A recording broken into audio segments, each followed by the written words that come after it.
అధ్యక్ష, నేను గౌరవ మంత్రి గారిని సూటిగా ఒక 5-6 ప్రశ్నలు మాత్రమే అడుగుతాను, ఉపోద్ఘాతంలోకి వెళ్ళను అధ్యక్ష. ముందుగా అసలు ఈ మూసీ మోడర్నైజేషన్ ప్రాజెక్టుకు ఎంత ఖర్చు అవుతుంది? ఒకసారి ముఖ్యమంత్రి గారు 1,00,000 కోట్లు ఖర్చు పెడుతున్నామన్నారు, ఒకసారి 1,50,000 కోట్లు ఖర్చు పెడతామని డిఫరెంట్ టైమ్స్లో డిఫరెంట్ స్టేట్మెంట్స్ వచ్చాయి. అసలు ఈ మూసీ ప్రాజెక్టు సుందరీకరణ మీద రాష్ట్ర ప్రభుత్వం ఎంత ఖర్చు పెట్టాలనుకుంటుంది? ఎందుకంటే ఒకవైపు పిల్లల స్కాలర్షిప్లు ఇవ్వమంటే డబ్బులు లేవు, కోసుక తింటారా అంటున్నారు, లేదా రిటైర్డ్ ఎంప్లాయీస్కు డబ్బులు ఇవ్వండి అంటే డబ్బులు లేవంటున్నారు. మూసీ సుందరీకరణ మీద 1,00,000 కోట్ల 1,50,000 కోట్ల ఎంత ఖర్చు పెడతామనుకుంటుంది ప్రభుత్వం? సూటిగా సమాధానం చెప్పండి.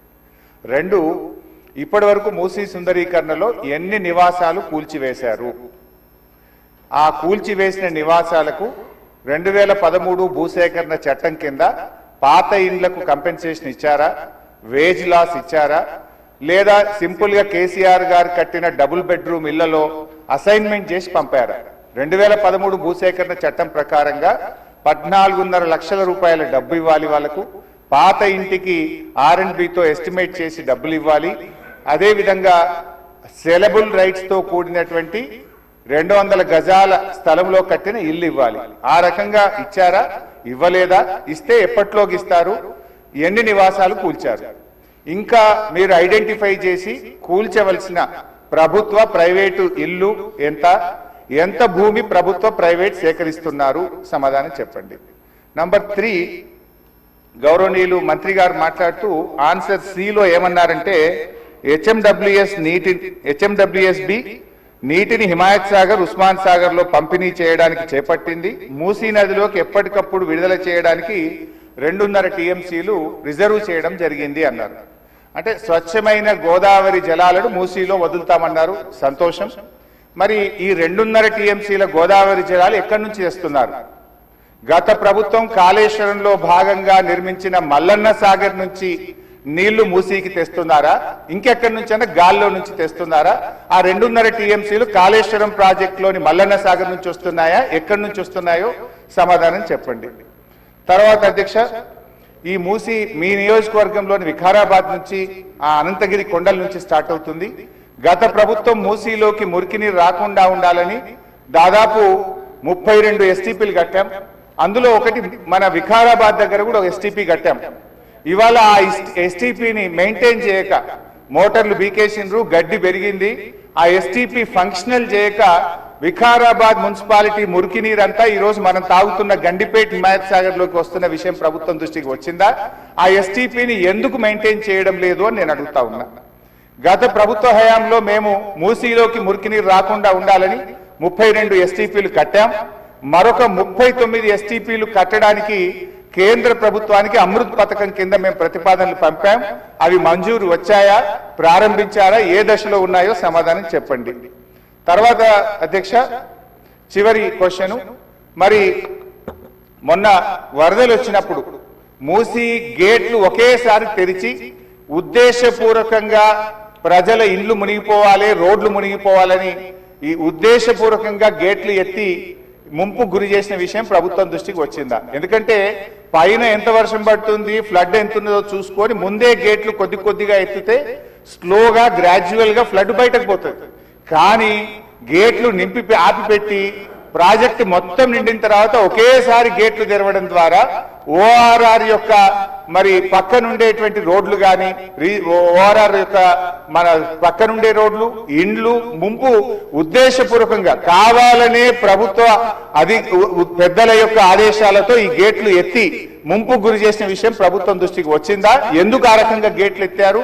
ఒకవేళ ప్రభుత్వానికి ఆ ఉద్దేశం లేకపోతే ఆ అధికారుల మీద ఏమైనా చర్యలు తీసుకున్నారా? సూటిగా సమాధానం చెప్పాలని చెప్పి నేను కోరుతా ఉన్నా అధ్యక్ష. చివరిగా నేను చెప్పేది, మీరు పేదవాళ్ళ ఇండ్లకి రాకండి.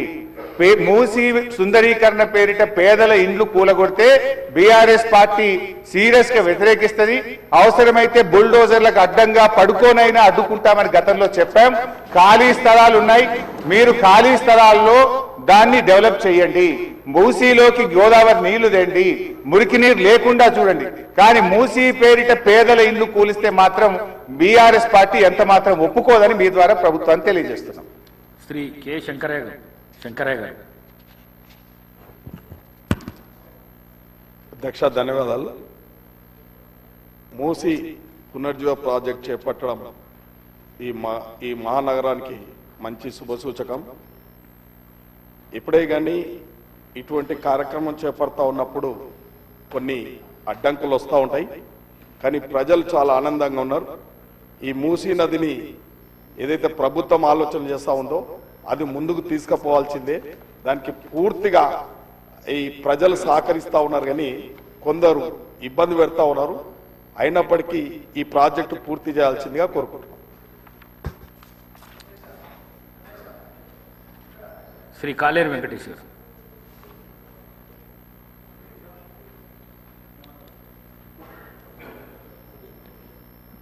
మొత్తము హైదరాబాద్ నగరంలో ఉండే కాన్స్టిట్యున్సీలలో అంబర్పేట కాన్స్టిట్యున్సీ మూసీ ప్రవాహక ప్రాంతంలో 5 కిలోమీటర్ల వరకు ఉంటుంది అధ్యక్ష. అయితే మన సహచర ఎమ్మెల్యేలు గత 10 సంవత్సరాలలో ఏం చేసిండ్రు అంటున్నారు అధ్యక్ష. నేను వాళ్ళందరికీ, మా బ్రదర్స్కి అందరికీ రిక్వెస్ట్ చేస్తున్నా ఏంటంటే, మీరు 2 సంవత్సరాల నుంచి రిపీట్ చేస్తూ ఉన్నారు. ఈ గత 10 సంవత్సరాల గురించి మర్చిపోండి. ఈ 2 సంవత్సరాల నుంచి ఏం చేసిండ్రు, ఇంకా 3 సంవత్సరాలు ఏం చేయబోతున్నారు, ఆ విషయం చర్చించుకుందామని నేను వాళ్ళందరికీ రిక్వెస్ట్ చేస్తున్నా అధ్యక్ష. మూసీ పునరుజ్జీవము నాగేందర్ అన్న మాట్లాడిండు. కొరియాలో నీళ్లు మంచి నీళ్ళలాగుంటాయి, తాగే నీళ్ళలాగుంటాయి. అతను పోయి చూసి కూడా వచ్చిండంట అధ్యక్ష. మా అంబర్పేట కాన్స్టిట్యున్సీలో మూసీలకు పోయే నాలాలు కొన్ని వందలు ఉన్నాయి అధ్యక్ష. ఈ వందల నాలాల నుంచి నీళ్లు, అది స్టామ్ వాటర్ డ్రైన్ కావచ్చు, లేకపోతే డ్రైనేజ్ వాటర్ కావచ్చు, ఇవన్నీ కూడా మూసీలలో పోతున్నాయి. అయితే గత ప్రభుత్వము, ఇప్పటి ప్రభుత్వము ఎస్టీపీలు చాలా భారీగా డబ్బులు పెట్టి ఎస్టీపీలు కట్టబోతున్నారు అధ్యక్ష. కట్టారు, కొన్ని కట్టబోతున్నారు. అంటే స్టామ్ వాటర్ డ్రైన్లకు వెళ్ళి మరియు డ్రైనేజీలకు వెళ్ళి వచ్చే నీళ్లు ఎస్టీపీలకు పోతే ఎస్టీపీలో శుద్ధి అయ్యి మళ్ళీ మూసీలో కలుస్తాయి అధ్యక్ష. అయితే మొట్టమొదటగా మనము గోషామల్లో కానీ, మలక్పేటలో కానీ, ఎల్బీ నగర్లో కానీ, అంబర్పేటలో కానీ, ముషిరాబాద్లో కానీ, మిగతా కాన్స్టిట్యున్సీలో ఈ నాలాలను అభివృద్ధి చేయకపోతే ఇదే డ్రైనేజ్ వాటర్ మళ్ళా మూసీలో కలుస్తుంది. మన ముఖ్యమంత్రి గారు 1,50,000 కోట్లతోటి మూసీని డెవలప్మెంట్ చేస్తామనంటే, మీరు ఈ నాలాలు డెవలప్ చేయకుండా 1 కోటి 2 కోట్లు ఒక్కో కాన్స్టిట్యున్సీలో డెవలప్ చేయకుండా మీరు కోట్ల రూపాయలు మూసీలో పెట్టి వేస్ట్ అని నేను చెప్తా ఉన్నాను అంతే.